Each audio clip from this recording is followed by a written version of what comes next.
This is Steve Palazzolo. And I'm Sam Monson. We're Pro Football Focus, and this is Well Actually. Today we're talking about the Dallas Cowboys offensive line, a line that everybody seems to think either was the best offensive line in the league last year and will be once again this year. Well, actually, the numbers tell a different story. If you look last season at the PFF Grades, the number one offensive line in football was the Tennessee Titans. Fantastic grades across the line. No weak link on that line, which you can't say about the Dallas Cowboys either last year or heading into this year. But the other team to throw out there is the Pittsburgh Steelers. If you take away the first 3 weeks of the season, that Steelers line was an absolute force going into the playoffs, allowed only 88 total pressures over the course of the year, 18 better than Dallas, and the number one mark in the NFL. Yeah, and if you just say after that cutoff point, 86.2 pass blocking efficiency, meaning, yes, they're giving up pressure at a lower rate than any other team in the NFL. Let's back up and talk about the Tennessee Titans. They came out of nowhere to be our top-graded offensive line last year. Right tackle Jack Conklin, the best rookie offensive tackle in the NFL last year, a career year for Taylor Lewan, and breakout players on the interior, Quentin Spain, Josh Klein, both of those guys exceeding expectations. Can Tennessee keep it up? And then Pittsburgh, I think the thing that I really like is just it is the consistency across the board. Ali Villanueva turned his career around at left tackle to give them solid players from left to right.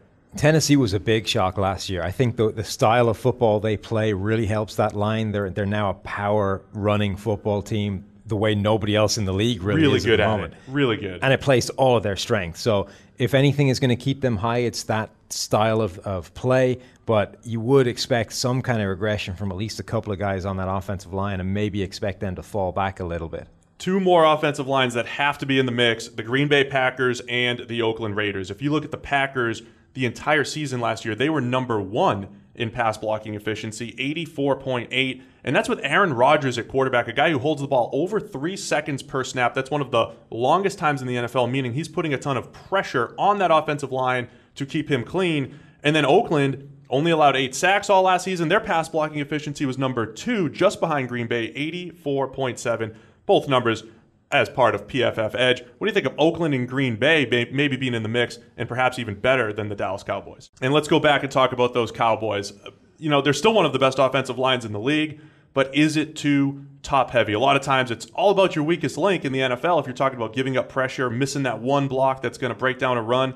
But at left tackle, Tyron Smith. At center, Travis Frederick. At right guard, Zach Martin. 3 Pro Bowl players. The big questions, though, left guard, is it going to be Jonathan Cooper filling in there? And then right tackle, Lyle Collins heading into year 3, but his first year in the NFL at tackle. Will those 2 spots end up doing them in by the end of the season? Yeah, Collins was not a good guard in the NFL, but the good news is so far in preseason action, he's allowed just 1 hurry in 90 snaps. So at right tackle, he looks like he might be the answer for them, at which point you're back in the conversation. There's only one potential weak link on that line.